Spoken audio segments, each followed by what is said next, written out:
Hoy es el quinto domingo de Cuaresma del año C. Año C quiere decir que el evangelio que se proclama cada domingo es el de San Lucas. A corresponde a San Mateo, B a San Marcos y C a San Lucas. Son los tres ciclos. Sin embargo, este domingo no es San Lucas, es San Juan. Y es que el episodio de la mujer adúltera es más propio de Lucas. Más propio de Lucas porque Lucas se caracteriza por exaltar la misericordia de Dios en Jesucristo. El Evangelio lucano es el de la misericordia. Pues la primera parte del capítulo 8 de San Juan, que es justamente la lectura de hoy, es más propio de Lucas. Por ello, se inserta perfectamente en este quinto domingo cuaresmal. El que esté libre de pecado, que le tire la primera piedra. Estas palabras del Señor las conocemos muy bien. Las repetimos a veces fuera de contexto o mal, pero sobre todo las conocemos, pero muchas veces no las practicamos. Dice también el Evangelio de hoy que los escribas, los fariseos, le habían preguntado: Maestro, esta mujer ha sido sorprendida en flagrante adulterio. La ley de Moisés nos manda a lapidar a las adúlteras. ¿Tú qué dices? Y también sabemos muy bien que la pregunta de estos escribas y de estos fariseos era hecha para poner a Jesús a la prueba y luego condenarlo. Pero hay un detalle aquí en la respuesta de Jesús. Y esto generalmente no se comenta, pocos lo saben. ¿Y qué decía exactamente la ley en el detalle? Pues yendo a Deuteronomio, encontramos lo siguiente. Dice, será la mano de los testigos oculares, es decir, de quienes vieron, la primera a alzarse para hacerla morir. Es decir, la primera piedra que se va a alzar, que va a ser arrojada, va a ser aquellos que vieron a esa persona en flagrante delito, en este caso flagrante adulterio. La vieron ahí. Y como fue flagrante, quiere decir que fue vista ahí. Es decir, la pescaron, ¿no? Como decimos. Y entonces, esos son los que les correspondían.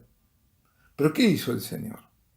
El Señor, atención, no canceló la ley, sino que cambió los términos.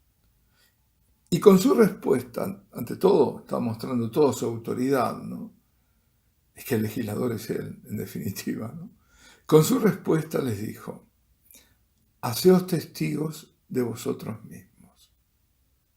Porque no repitió lo escrito en la ley mosaica, sino que dijo, el que de vosotros esté libre de pecado, que arroje la primera piedra. ¿Se comprende esto? Es decir, ha dicho, no miréis a la pecadora, sino miraos a vosotros mismos, si estáis sin pecado, o si no sois también vosotros pecadores y reos de muerte. Esto quiere decir cambiad, dirigid la mirada hacia vosotros. Sed jueces de vosotros mismos. Ved cuántos sois pecadores y cuántos sois necesitados de salvación, de misericordia de Dios. Y al mismo tiempo, por esa reciprocidad que Dios nos pide y que en un alma noble debe siempre estar presente, también nosotros ser misericordiosos. Y dice el Evangelio que escriben en el suelo. No sabemos qué. Hay quienes dicen que escribía los pecados de los que allí estaban, no se sabe. Son conjeturas. Quizás podríamos suponerlo, también es otra conjetura. En ese momento Dios iluminó las conciencias de los que estaban allí y le mostró a cada uno sus muchos y graves pecados. Sea como fuere, el evangelista nos relata que quienes estaban dispuestos a apedrear a la mujer hasta la muerte, se fueron retirando uno a uno, empezando por los más viejos. Ese detalle podría resultar irónico, como queriendo indicar que cuantos más años tenían, más pecados se habrían acumulado en sus vidas. El Señor no ha venido a abolir la ley y los profetas, sino a dar cumplimiento. Y dice, el cielo y la tierra pasarán antes que pase una i o una iota o una tilde de la ley sin que suceda. Por eso no está justificando el adulterio. Atención, sino usando misericordia hacia la pecadora. Realmente mal podría Jesús justificar el adulterio cuando él mismo dijo, habéis oído que se dijo, no cometeréis adulterio, pues yo os digo, todo el que mira a una mujer deseándola, ya cometió adulterio con ella en su corazón. Es decir, él es mucho más exigente. Y así les decía a propósito de repudiar a la mujer mediante un acta de divorcio.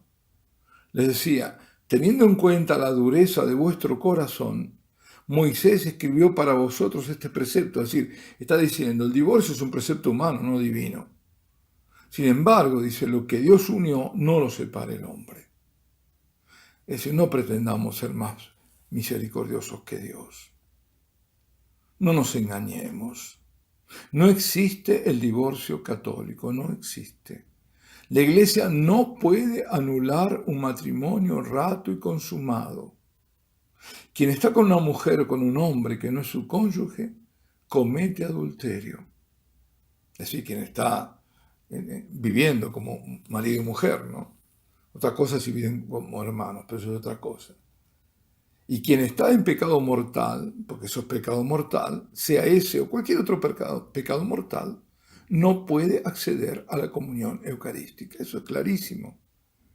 La Iglesia sí puede declarar nulo, es decir, como no existente, un matrimonio cuando hubo causales que lo justifiquen. Es decir, que tal matrimonio nunca existió, pero no puede anular a un matrimonio que sí tuvo lugar. Bueno, no voy a seguir con este tema, ¿no?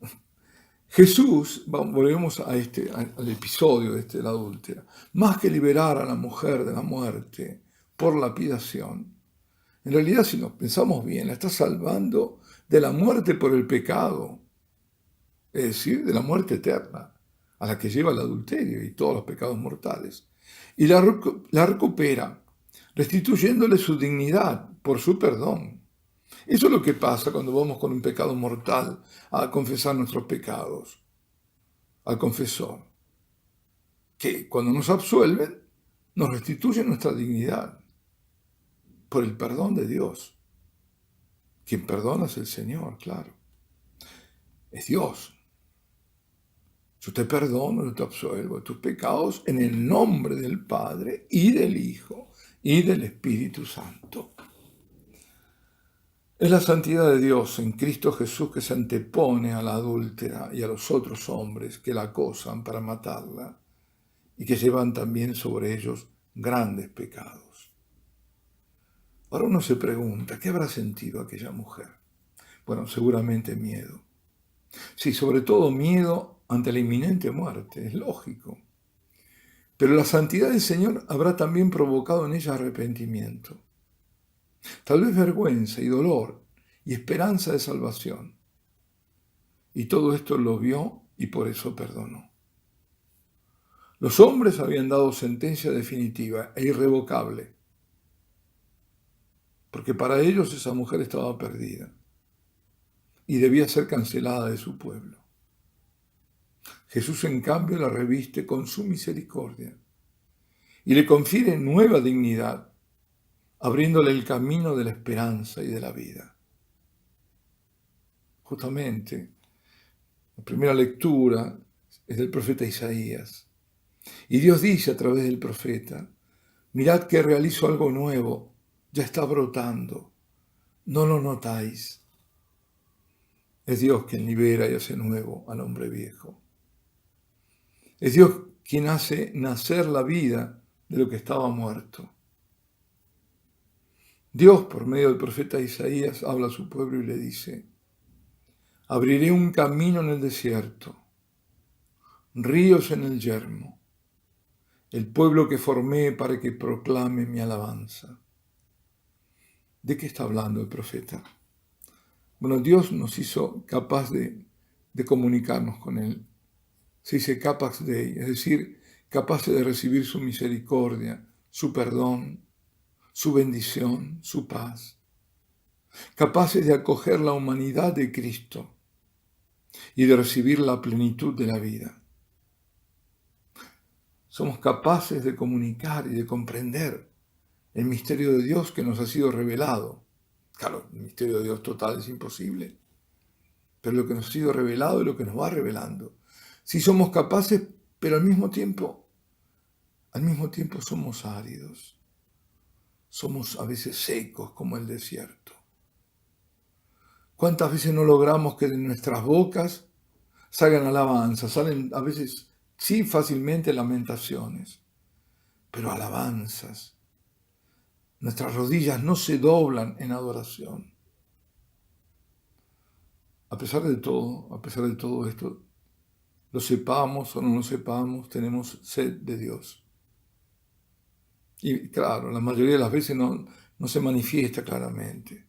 Tenemos sed de infinito, tenemos sed de eternidad. Mi alma tiene sed del Dios vivo. Y también Dios tiene sed de nosotros, porque un abismo llama a otro abismo. La promesa es entonces que Dios nos saca del desierto, nos rescata, con un río de gracias.